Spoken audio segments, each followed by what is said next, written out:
Hello guys, welcome to SMP channel. आज हम यहाँ पे डिस्कस करने वाले हैं एक्सचेंजिंग सॉल्यूशन लिमिटेड के क्वार्टर टू के रिजल्ट जो कि यहाँ पे आउट हो चुके हैं। गाइस, सितंबर क्वार्टर के यहाँ पे unaudited consolidate and stand alone second quarter के रिजल्ट यहाँ पे कंपनी की तरफ से आउट हो चुके हैं, और साथ ही डिविडेंड को लेके भी कोई भी अनाउंसमेंट यहाँ पे कंपनी की ओर से नहीं की गई है। तो गाइस, चलते हैं इनकी रिजल्ट की तरफ, नजर डालते हैं किस तरह के रिजल्ट यहाँ पे कंपनी ने डिक्लेयर किए हैं। साथ ही गाइस, अगर आप चैनल पे नए हो तो चैनल को कर लेना सब्सक्राइब, और वीडियो को अंत तक देखना गाइस, तभी सही जानकारी यहाँ तक पहुंचने वाली है। तो आप देख सकते हो यहाँ पे जो ये कंसोलिडेट रिजल्ट है अनऑडिटेड, नंबर गाइस यहाँ पे लैक्स में दिए गए हैं, बट मैं करोड़ में कन्वर्ट करके आपको बताता हूँ। तो रेवेन्यू फ्रॉम ऑपरेशन आप देख सकते हो, इनकम हेड में करंट क्वार्टर का जो रेवेन्यू निकल के आता है वो निकल के आता है 52.8 लाख, 52.8 करोड़ लास्ट क्वार्टर का, 49.9 करोड़ लास्ट ईयर का, 44.4 करोड़ नजर आता है। तो गाइस, यहाँ पे जो है क्वार्टरली बेसिस पे रेवेन्यू इंक्रीज हो रहा है, ईयरली बेसिस पे भी यहाँ पे रेवेन्यू इंक्रीज हो रहा है। इसी के साथ अदर इनकम निकल के आता है कंपनी का, तो अदर इनकम निकल के आता है 3.2 करोड़ लास्ट क्वार्टर का, 3.7 करोड़ लास्ट ईयर का, 3.8 करोड़। तो गाइज, यहाँ पे जो है अदर इनकम कंपनी का डाउन हो रहा है क्वार्टरली बेसिस पे, एंड ईयरली बेसिस पे भी यहाँ पे डाउन नजर आता है।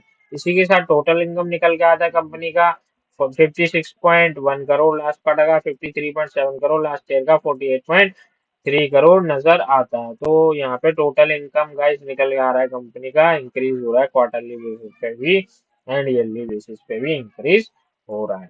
इसी के साथ टोटल एक्सपेंस की बात करूँ तो टोटल एक्सपेंस निकल के आता है 37.4 करोड़ लास्ट क्वार्टर का, 34.9 करोड़ लास्ट ईयर का, 35.3 करोड़ नजर आता है। तो गाइस, यहाँ पे जो है एक्सपेंस भी इंक्रीज हो रहा है क्वार्टरली बेसिस पे भी एंड ईयरली बेसिस पे भी इंक्रीज हो रहा है। इसी के साथ अगर मैं मेजर एक्सपेंस की बात करूं तो एम्प्लॉय बेनिफिट में सबसे ज्यादा कंपनी यहाँ पे अभी स्पेंड कर रही है। इसी के साथ गाइस, अगर मैं बात करूं यहाँ पे कंपनी का जो प्रॉफिट निकल के आ रहा है यहाँ पे करंट क्वार्टर का, ऑपरेटिंग प्रॉफिट जो निकल के आ रहा है वो निकल के आ रहा है यहाँ पे 18.9 करोड़ लास्ट क्वार्टर का, 18.8 करोड़ लास्ट ईयर का, 13.3 करोड़ नजर आ रहा है।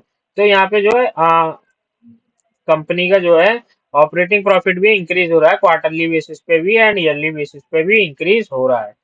और नेट प्रॉफिट की मैं बात करूं तो नेट प्रॉफिट निकल का आता है कंपनी का 16.2 करोड़ लास्ट क्वार्टर का, 13.7 करोड़ लास्ट ईयर का, 19.8 करोड़ नजर आता है। तो यहाँ पे गाइस आप देखोगे तो ईयर टू ईयर ऑलमोस्ट यहाँ पे 80 to 90% ग्रोथ यहाँ पे नेट प्रॉफिट में नजर आ रहा है, एंड 30 to 40% ग्रोथ यहाँ पे क्वार्टरली बेसिस पे नजर आ रहा है।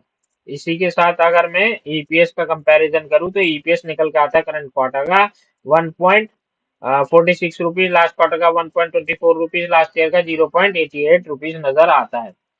तो यहाँ पे ईपीएस में भी ईयर टू ईयर जबरदस्त ग्रोथ है, और क्वार्टरली बेसिस पे भी ग्रोथ नजर आ रहा है। तो ओवरऑल गाइस, यहाँ पे जो है रिजल्ट काफी स्ट्रॉन्ग पेश किए कंपनी ने। चलते फंडामेंटल पे नजर डालते हैं, फंडामेंटल किस तरह के नजर आते हैं कंपनी के। तो मार्केट कैप आप देखोगे तो 1000 करोड़ का मार्केट कैप है, जो कि स्मॉल कैप कंपनी है। करंट प्राइस निकल के आता है यहाँ पे 95 रुपीज का, हाई निकल के आता है यहाँ पे 122 का, लो निकल के आ रहा है यहाँ पे 79 रुपीज का। स्टॉक का पी गाइस 18 रुपीज का नजर आता है, जो कि अंडर वैल्यूड है। बुक वैल्यू की बात करूँ तो 32 रुपीज की बुक वैल्यू नजर आती है। डिविडेंड यील्ड निकल के आता है तो 2.10% का, जो कि काफी अट्रैक्टिव है, काफी स्ट्रॉन्ग है। आरओसी निकल के आता है 15% का, आरओई निकल के आता है 13% का, फेस वैल्यू निकल के आ रहा है यहाँ पे 10 रुपीज का। फंडामेंटल भी स्ट्रॉन्ग नजर आ रहा है गाइज मुझे यहाँ पे। और कंपनी के बिजनेस मॉडल की बात करें तो कंपनी गाइज यहाँ पे आईटी सेक्टर में कारोबार करती है। तो ओवरऑल गाइस, फंडामेंटल स्ट्रॉन्ग है और रिजल्ट भी बहुत अच्छा है यहाँ पे, काफी स्ट्रॉन्ग पेश किया है कंपनी। तो आने वाले ट्रेडिंग सेशन में इसका पॉजिटिव इम्पैक्ट जो कंपनी के शेयर प्राइस पे देखा जा सकता है। वीडियो को करूंगा गाइस यहीं पे समाप्त। चैनल पे नए तो चैनल को कर लेना सब्सक्राइब। मिलते हैं नेक्स्ट वीडियो में। Bye bye, till then.